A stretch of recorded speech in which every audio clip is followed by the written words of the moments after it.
Note বিতর্কে দিল্লি হাইকোর্টের বিচারপতি যশবন্ত বর্মা ঘর ভর্তি পোড়া নোটের স্তূপ নজিরবিহীনভাবে ফুটেজ সহ তদন্তের রিপোর্ট আপলোড শীর্ষ আদালতের।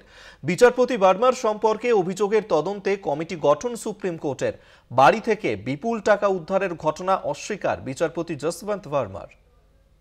দিল্লি হাইকোর্টের বিচারপতি যশবন্ত বর্মার বাড়িতে পোড়া টাকার পাহাড় নজিরবিহীনভাবে ফুটেজ সহ রিপোর্টে আপলোড করল সুপ্রিম কোর্ট। শনিবার শীর্ষ আদালতে পেশ করা হয় 25 পাতার রিপোর্ট। অন্যান্য তথ্যের সঙ্গে বেশ কিছু ছবি এবং ভিডিও ছিল সেই রিপোর্টে। সুপ্রিম কোর্টের কাছে আগুন লাগার দিনের ফুটেজ সহ রিপোর্ট পেশ করে দিল্লি হাইকোর্ট। সেই রিপোর্ট হাতে পাওয়ার পরে কলেজিয়ামের সদস্যদের সঙ্গে বৈঠকে বসেন সুপ্রিম কোর্টের প্রধান বিচারপতি সঞ্জীব খান্না। তাদের সিদ্ধান্তে তদন্তে উঠে আসা যাবতীয় তথ্য, নথি এবং ছবি জনসাধারণের সামনে তুলে ধরল দেশের সর্বোচ্চ আদালত। দিল্লি হাইকোর্টের পাঠানো রিপোর্ট নিজেদের ওয়েবসাইটে প্রকাশ করল শীর্ষ আদালত। তবে বিচারপতি যশবন্ত বর্মার বাড়ি থেকে কত টাকা উদ্ধার হয়েছে সেই তথ্য এখনো প্রকাশ্যে আনা হয়নি। যদিও গোটা বিষয়টি অস্বীকার করেছেন বিচারপতি যশবন্ত বর্মা। পুরোটাই চক্রান্ত চলছে, বদনাম করতেই পরিকল্পিত ষড়যন্ত্রের দাবি বিচারপতি বর্মার। অন্যদিকে টাকা উদ্ধারের ঘটনায় বিচারপতি যশবন্ত বর্মার ফোন কলের তথ্য চেয়ে পাঠালো দিল্লি হাইকোর্ট। দিল্লি পুলিশের কাছ থেকে এই সংক্রান্ত যাবতীয় তথ্য চাওয়া হয়েছে।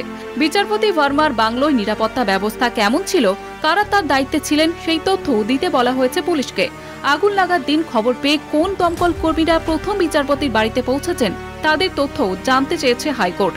গত 6 মাসে বিচারপতির ফোন থেকে কাকে কাকে ফোন করা হয়েছিল, কি ফোন তার কাছে এসেছিল তার বিশদ তথ্য চেয়েছে হাইকোর্ট। বিচারপতি বর্মার সম্পর্কে ওঠা অভিযোগের তদন্তে 3 সদস্যের কমিটি গঠন করেছেন দেশের প্রধান বিচারপতি সঞ্জীব খান্না। তাতে রয়েছেন পাঞ্জাব এবং হরিয়ানা হাইকোর্টের প্রধান বিচারপতি শিল লাগু, হিমাচল প্রদেশ হাইকোর্টের প্রধান বিচারপতি জিএস সান্দাওয়ালিয়া এবং কর্ণাটক হাইকোর্টের বিচারপতি অনু শিবরামন। তদন্ত সম্পূর্ণ না হওয়া অবধি বিচারপতি বর্মাকে বিচার সংক্রান্ত কোনো কাজ না দেওয়ার নির্দেশ দিল্লি হাইকোর্টের প্রধান বিচারপতিকে নির্দেশ সুপ্রিম কোর্টের প্রধান বিচারপতি সঞ্জীব খান্নার।